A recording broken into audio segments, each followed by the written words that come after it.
और देखिए, साल 2023 के पहले ही दिन बड़े आंदोलन की तस्वीर सामने आई है। आखिर ऐसा क्या हुआ कि लाखों की तादाद में लोग सड़कों पर आ गए हैं? आपको पूरी रिपोर्ट में दिखाते हैं। देश भर में लाखों की तादाद में जैन समाज के लोग सड़क पर उतर गए हैं। हाथों में तख्तियां हैं और जुबान पर नारे हैं।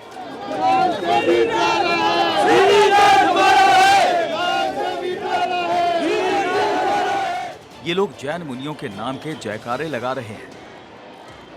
दिल्ली, मुंबई, अहमदाबाद से लेकर तमाम जगहों पर ऐसी ही तस्वीर दिखी।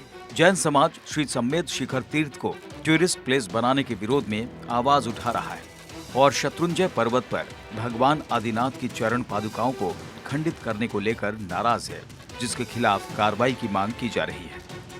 जब तक सम्मेद शिखर जी के अंदर ये कार्रवाई पूर्ण नहीं होती और पालितना में जिन्होंने तोड़फोड़ की, षड्यंत्र के पीछे जो लोग थे, उनको गिरफ्तार करने के लिए, उनके खिलाफ सीरियस एक्शन लेने के लिए आज ये बहुत बड़ा मोर्चा, भव्य मोर्चा पूरे महाराष्ट्र में जगह जगह पे निकल रहा है। क्या सरकार एक्शन लेगी? क्या सरकार जैन समाज की मांगों को मानेगी? अपनी मांगों को लेकर लाखों की संख्या में जैन समाज का विरोध प्रदर्शन इन तस्वीरों में देख सकते हैं। दिल्ली में जैन समाज के लोगों ने बड़ी संख्या में रैली निकाली है। हजारों की भीड़ इंडिया गेट पर पहुंच गई। उनके हाथों में काले झंडे, पोस्टर और बैनर दिखाई दे रहे हैं। वैसे इस प्रदर्शन को पुलिस ने बैरिकेड लगाकर रोकने की कोशिश की, लेकिन इस दौरान जैन समाज से जुड़े लोग बैरिकेड पर चढ़कर प्रदर्शन करते दिखाई दिए। तो क्या ये प्रदर्शन मसले का समाधान नहीं होने पर जैन समाज की तरफ से बड़े आंदोलन की चेतावनी है? सड़कों पर दिख रहे जनसैलाब से ये अनुमान लगाया जा सकता है कि लोगों में कितना गुस्सा होगा। जो भीड़ बनकर प्रदर्शन करने उतर आए, ऐसा लगता है जैसे मुंबई में रहने वाले हर जैन परिवार से कोई न कोई सदस्य इस महारैली में शामिल होने पहुंच गया। तभी तो लाखों की संख्या में सड़कों पर भीड़ दिख रही है। अहमदाबाद के भी जैन समाज ने 10 किलोमीटर लंबा मार्च निकालकर शक्ति प्रदर्शन किया है। देखिए, जैन समाज श्री सम्मेद शिखर तीर्थ को टूरिस्ट प्लेस बनाने पर जोरदार विरोध कर रहा है। श्री सम्मेद शिखर तीर्थ झारखंड में मौजूद है। इसकी कुछ और जानकारी हम आपको दे रहे हैं। देखिए, दलील ये दी जा रही है कि टूरिस्ट प्लेस बनाने से तीर्थ की पवित्रता को खतरा है। टूरिस्ट प्लेस बनाने का फैसला झारखंड सरकार ने लिया। जानकारी आपको दे दें कि सम्मेद शिखर तीर्थ जैन समाज का सर्वोच्च तीर्थ माना जाता है। जैन समाज की आस्था का एक बहुत बड़ा केंद्र माना जाता है, जिसको टूरिस्ट प्लेस बनाने का जोरदार विरोध अब किया जा रहा है। इसके साथ ही जैन समाज के 24 में से 20 तीर्थकरों ने यहां मोक्ष प्राप्त भी किया। ये एक बड़ी जानकारी भी इस जगह से जुड़ी हुई। जैन धर्म के तीर्थराज के रूप में इसकी मान्यताएं हैं। ये तीर्थ पारसनाथ पर्वत के नाम से भी मशहूर है। और चलिए अब अखंड भारत में करते हैं खबरों की शुरुआत। चीन में कोरोना से हाहाकार मचा है। हर रोज लाखों की संख्या में नए मरीज सामने आ रहे हैं। मौतों का आंकड़ा भी आसमान छूता नजर आ रहा है। चीन के हालातों को देखते हुए पूरी दुनिया इस वक्त डरी हुई है। दुनिया के तमाम देशों ने चीन से आने वाले यात्रियों के लिए कई नियमों को लागू कर दिया है। अब कनाडा भी उसी लिस्ट में शामिल हो गया है। कनाडा में भी चीन से आने वाले यात्रियों के लिए कोरोना टेस्ट जरूरी हो गया है। कनाडा सरकार ने चीन, हांगकांग और मकाओ से आने वाले यात्रियों के लिए कोविड नेगेटिव रिपोर्ट जरूरी कर दी है। ये फैसला इसलिए लिया गया है क्योंकि चीन में लगातार हालात बिगड़ते जा रहे हैं। ऐसे में अलग कोई कनाडा की यात्रा करता है तो फिर उससे पूछा जाएगा, क्या उन्होंने पिछले 10 दिन में चीन, हांगकांग या फिर मकाओ की यात्रा की है? अगर हाँ, तो सरकार उन्हें कनाडा पहुंचते ही क्वारंटीन कर देगी। कनाडा सरकार ने कोरोना संक्रमण को देखते हुए सख्ती बरतनी शुरू कर दी है। ऐसे में अब लोगों को कोविड नेगेटिव रिपोर्ट पेश करनी होगी, तभी लोग यात्रा कर पाएंगे। कनाडा सरकार ने हवाई यात्रा करने वालों पर ही कोरोना के नियमों को लागू किया है, जबकि जो लोग सड़क के जरिए यात्रा कर रहे हैं उन पर कोरोना नियमों को लागू नहीं किया गया है पूरी तरीके से, यानी कि आपको कोविड नेगेटिव रिपोर्ट देने की जरूरत नहीं पड़ेगी। वहीं ब्रिटेन सरकार भी कुछ पाबंदियों को लागू करने की तैयारी में है। खबर है कि 5 जनवरी से चीन से इंग्लैंड आने वाले लोगों को पहले कोविड टेस्ट रिपोर्ट दिखानी होगी, तभी हवाई यात्रा की छूट दी जाएगी। ये सख्ती इसीलिए आपको दिखाई दे रही है क्योंकि चीन कोरोना महामारी से जूझ रहा है, लेकिन सच आंकड़ों को छिपाने की कोशिश कर रहा है। ऐसे में चीन से आने वाले यात्रियों को संदेह की नजर से देखा जा रहा है, इसीलिए कोविड टेस्ट अनिवार्य कर दिया गया है। फ्रांस ने भी चीन से आने वाले यात्रियों पर पाबंदी लगा दी है। खबर है कि चीन से फ्रांस के लिए यात्रा करने वालों को 48 घंटे पहले कोविड टेस्ट की रिपोर्ट सबमिट करनी होगी। इसके साथ ही यात्रियों को मास्क पहनना होगा। और देखिए, भारत सरकार ने आज से कई देशों से आने वाले यात्रियों की पाबंदी और बढ़ा दी है, क्योंकि कोरोना संक्रमण का संकट लगातार बढ़ता जा रहा है। ऐसे में भारत सरकार ने RT-PCR टेस्ट की रिपोर्ट अब अनिवार्य कर दी है। क्या कुछ और बदलाव किया गया है, आप इसको भी समझिए। यानी भारत ने कैसे सख्ती बढ़ाई है। चीन से अगर यात्री भारत आ रहे हैं तो RT-PCR टेस्ट उनके लिए अनिवार्य हो जाएगा, यानी जरूरी हो जाएगा। सिंगापुर से अगर आप भारत की ओर आ रहे हैं तो यहाँ भी RT-PCR आपके लिए ये टेस्ट जरूरी है। तो अब धीरे धीरे भारत में और सख्ती बढ़ाई जा रही है। हांगकांग से अगर आप ट्रैवल कर रहे हैं भारत तो RT-PCR टेस्ट आपके लिए भी जरूरी है। इसके साथ ही दक्षिण कोरिया से भी अगर आप भारत की ओर आ रहे हैं तो ये RT-PCR टेस्ट और रिपोर्ट दिखानी जरूरी। थाईलैंड अगर आप गए हैं, चूंकि न्यू ईयर का ये वक्त है, लोग घूमने जा रहे हैं, लेकिन अगर वापसी आपकी थाईलैंड से होती है भारत तो आपके लिए भी RT-PCR टेस्ट जरूरी। जापान से आने वाले यात्रियों को भी RT-PCR टेस्ट करवाना पड़ेगा, ये भी अब अनिवार्य कर दिया गया है। तो अलग अलग जगहों से वापसी होने पर अगर भारत आपकी वापसी हो रही है तो आपके लिए RT-PCR टेस्ट जरूरी है। इसी के तहत सरकार ने नए साल के पहले दिन यानी 1 जनवरी से चीन, Hong Kong, Japan, south Korea, Singapore और थाईलैंड से आने वाले यात्रियों के लिए RT-PCR टेस्ट अनिवार्य कर दिया है। केंद्रीय स्वास्थ्य मंत्री मनसुख मांडविया ने इस बारे में ट्वीट करते हुए कहा था कि इन 6 देशों से आने वाले यात्रियों को यात्रा से पहले अपनी रिपोर्ट एयर सुविधा पोर्टल पर अपलोड करनी होगी। इस बीच कर्नाटक सरकार ने भी नए दिशा निर्देश जारी किए हैं।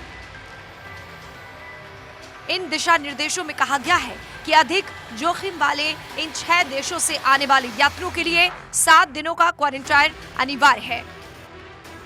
सरकार ने इन देशों से आने वाले यात्रियों के लिए नेगेटिव रिपोर्ट को अनिवार्य बनाया है। चीन समेत दुनिया के कई देशों में कोरोना ने हाहाकार मचा रखा है।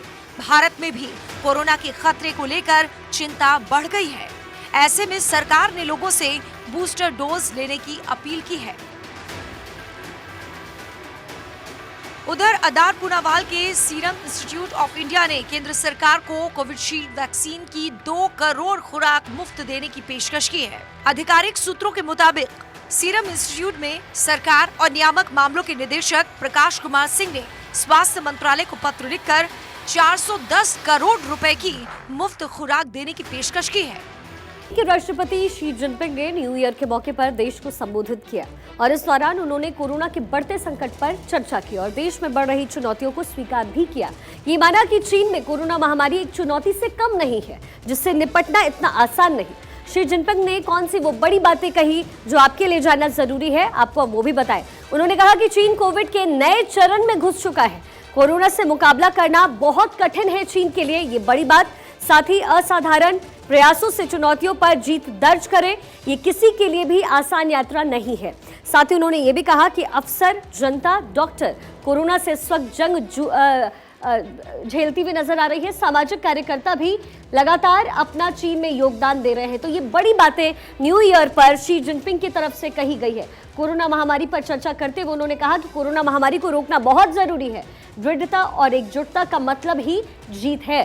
साथ ही तमाम जो चीन के लोग हैं उनको लेकर के ये बातचीत करते हुए कि कोरोना महामारी चीन में किस तरीके से फैल रही है, और ये भी कहने का प्रयास उन्होंने किया कि अब देश को सचेत होने की जरूरत है।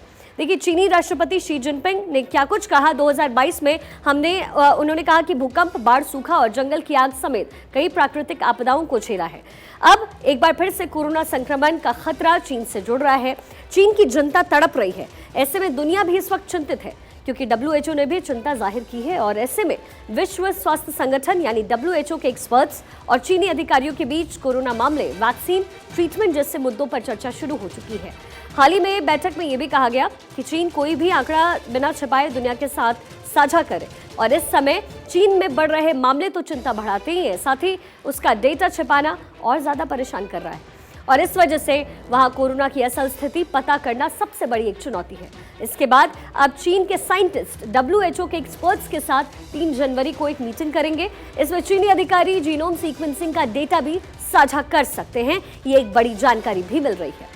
देखिए, कोविड महामारी के दौरान हम हर आम इंसान, हर खास इंसान अपनी तरफ से पूरी तरीके से खास एहतियात बरत रहा है, लेकिन इन खास एहतियातों में अमीरों और मशहूर शख्सियतों के हवाई सफ़र के लिए कमर्शियल फ्लाइट की जगह प्राइवेट जेट और हेलीकॉप्टर को तवज्जो दी गई। इस वजह से इस दौरान प्राइवेट जेट विमानों की अच्छी खासी मांग थी, लेकिन एक साल बाद ही इस सेक्टर को बड़ा झटका लगा है। कैसे, आपको रिपोर्ट के जरिए दिखाते हैं। कोविड महामारी के दौरान हर आमो खास ने अपनी अपनी तरफ से खास एहतियात बरती। इन खास एहतियातों में अमीरों और मशहूर शख्सियतों ने हवाई सफर के लिए कमर्शियल फ्लाइट की जगह प्राइवेट जेट और हेलीकॉप्टर को तवज्जो दी। इस वजह से इस दौरान प्राइवेट जेट विमानों की अच्छी खासी मांग थी, लेकिन इस साल बाद ही इस सेक्टर को बड़ा झटका लगा है। बीते साल के मुकाबले इस साल प्राइवेट जेट और हेलीकॉप्टरों की उड़ानों में खासी कमी आई है। ये खुलासा भारतीय विमानपत्तन प्राधिकरण ने किया है। रिपोर्ट के मुताबिक महामारी के दौरान निजी जेट विमानों की मांग काफी बढ़ गई थी, लेकिन इसमें तेजी से कमी आ रही है। साल 2022 में अप्रैल से नवंबर के बीच निजी जेट और हेलीकॉप्टरों की उड़ानों में 16.5% की गिरावट देखी गई। इसके उलट 2020 के मुकाबले बीते साल 2021 के अप्रैल से नवंबर में विमानों की उड़ानों में 48.4% की बढ़ोतरी दर्ज की गई थी। जैसे जैसे कोविड-19 महामारी से दुनिया निजात पाती जा रही है, वैसे वैसे भारत के अमीर और मशहूर लोग प्राइवेट विमानों को अलविदा कह रहे हैं। इसकी जगह वो कमर्शियल उड़ानों का विकल्प चुन रहे हैं, जिससे निजी जेट की मांगों में गिरावट आ रही है। देखिए, निजी विमानों का विकल्प चुनने से इन बेहद अमीर लोगों को काफ़ी मदद मिली और इस तरह की प्राइवेट उड़ानों से टच पॉइंट की संख्या कम हो गई, जाहिर है, और संक्रमण होने की संभावनाएं भी कम हो गई। ऐसे में अमीर लोग सबसे ज़्यादा प्राइवेट जेट का इस्तेमाल करते नजर आए। अब ये आंकड़े क्या कहते हैं, आप ये भी समझिए। देश भर के हवाई अड्डों से महामारी से पहले अप्रैल से लेकर के नवंबर तक कुल उड़ानें लगभग 1,78,860 रही। कोरोना काल ने किन तमाम चीज़ों को बदला है, इसकी जानकारी भी आप लीजिए।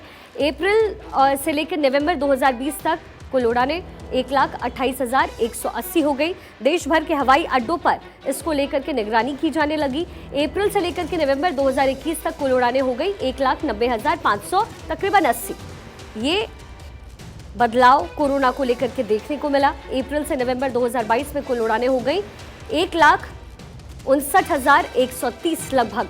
तो कोरोना ने क्या कुछ बदला है और जो बेहद अमीर लोग हैं उन लोगों ने किस तरीके से प्राइवेट जेट का इस्तेमाल करना शुरू किया, इसकी जानकारी हमने आपको दी। देखिए, 2 महीने के लंबे लॉकडाउन के बाद भारत ने मई 2020 में घरेलू उड़ानें शुरू की और तब कई हाई नेट वर्थ वाले लोगों यानी बेहद अमीर लोगों के साथ साथ कंपनियों ने देश और विदेश में सफर के लिए निजी जेट का विकल्प चुना। यही नहीं, इन लोगों ने अपने परिवारों के साथ छुट्टियों के लिए भी चार्टर्ड उड़ानों का इस्तेमाल किया।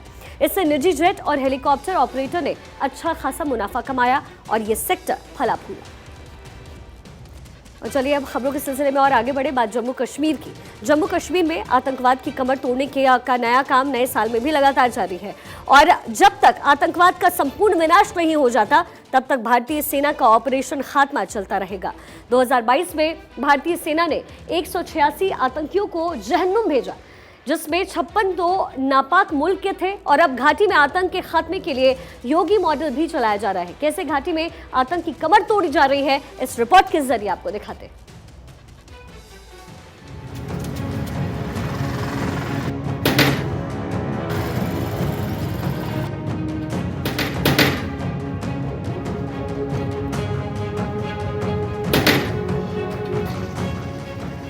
तो 2022 में आतंक पर प्रहार हुआ।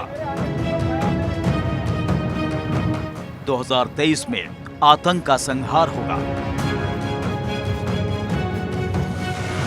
आतंकियों के खिलाफ ऑपरेशन खात्मा 2023 में भी जारी रहेगा।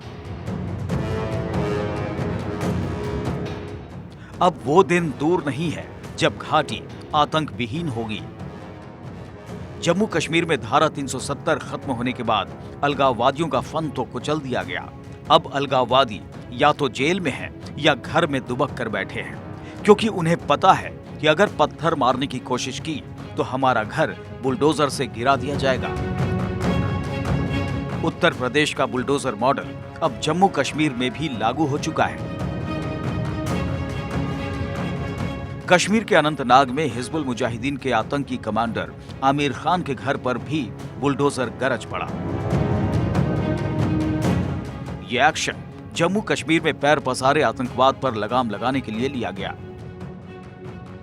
लेकिन कुछ पाकिस्तान प्रायोजित आतंकी हैं जो भारत के वीरों की गोली से मरने के लिए कश्मीर में आतंक फैलाने आ जाते हैं। इसलिए दहशतगर्दों के खिलाफ सेना का ऑपरेशन खात्मा जारी रहेगा।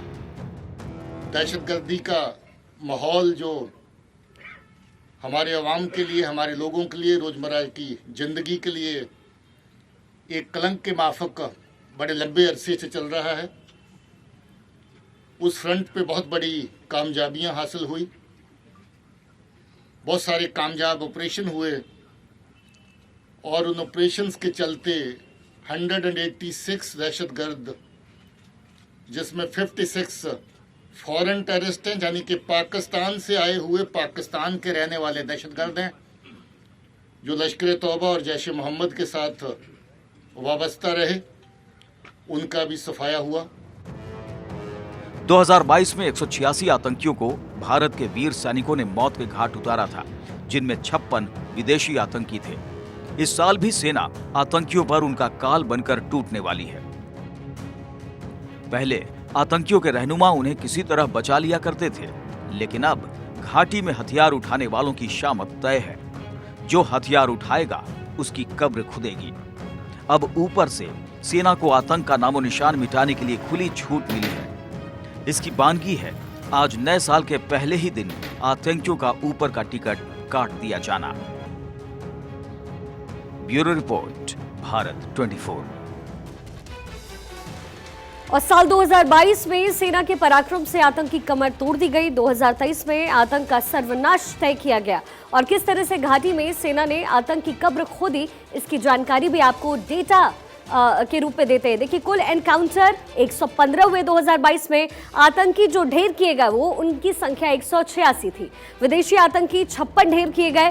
गिरफ्तार जो आतंकी किए गए उनकी संख्या 17 रही। वहीं राइफल जब्त किए गए 188, पिस्टल बरामद किए गए 275, ग्रेनेड बरामद किए गए 354। आपको यहाँ ये भी जानकारी दे दें कि पिछले 3 साल में आतंक से जुड़ने वाले युवाओं में कमी आई है। इनकी संख्या कितनी है ये भी आपको हम बताते हैं। साल 2022 में कुल 100 आतंकी जुड़े इस संगठन से। 2021 में ये संख्या बढ़कर 128 हुई। 2020 में 187, 2019 में 126, 2018 में 218, साल 2017 में ये संख्या 126 रही, 2016 में 88, 2015 में 65 और फिर बात 2014 की करें तो 53। ये 53 लोग लगातार घाटी में उत्पात मचाते रहे, जिनकी कब्र सुरक्षा बल खोदते रहे। और देखिए, दुनिया की एक आदर्श, निश्चल और निर्भिमानी, स्वाभिमानी और सबसे सफल मां के स्वर्णारोहण का आज उनके लिए गुजरात के वडनगर में प्रार्थना सभा रखा गया। इस प्रार्थना सभा में बड़ी संख्या में राजनीतिक दलों के नेता और अन्य क्षेत्रों के लोग उपस्थित रहे।